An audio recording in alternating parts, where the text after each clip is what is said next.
Sesame seed. Dry roast sesame seeds until become golden brown. Prepare jaggery syrup. Keep low heat. Ghee 1 tablespoon. Stir continuously until it forms a smooth syrup. Add the roasted sesame seeds.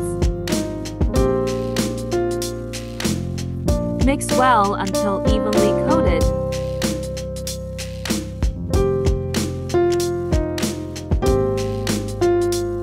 Allow mixture to cool slightly.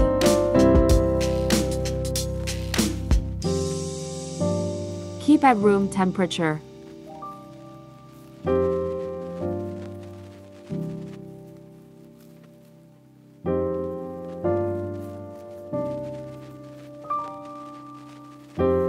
Thanks for watching.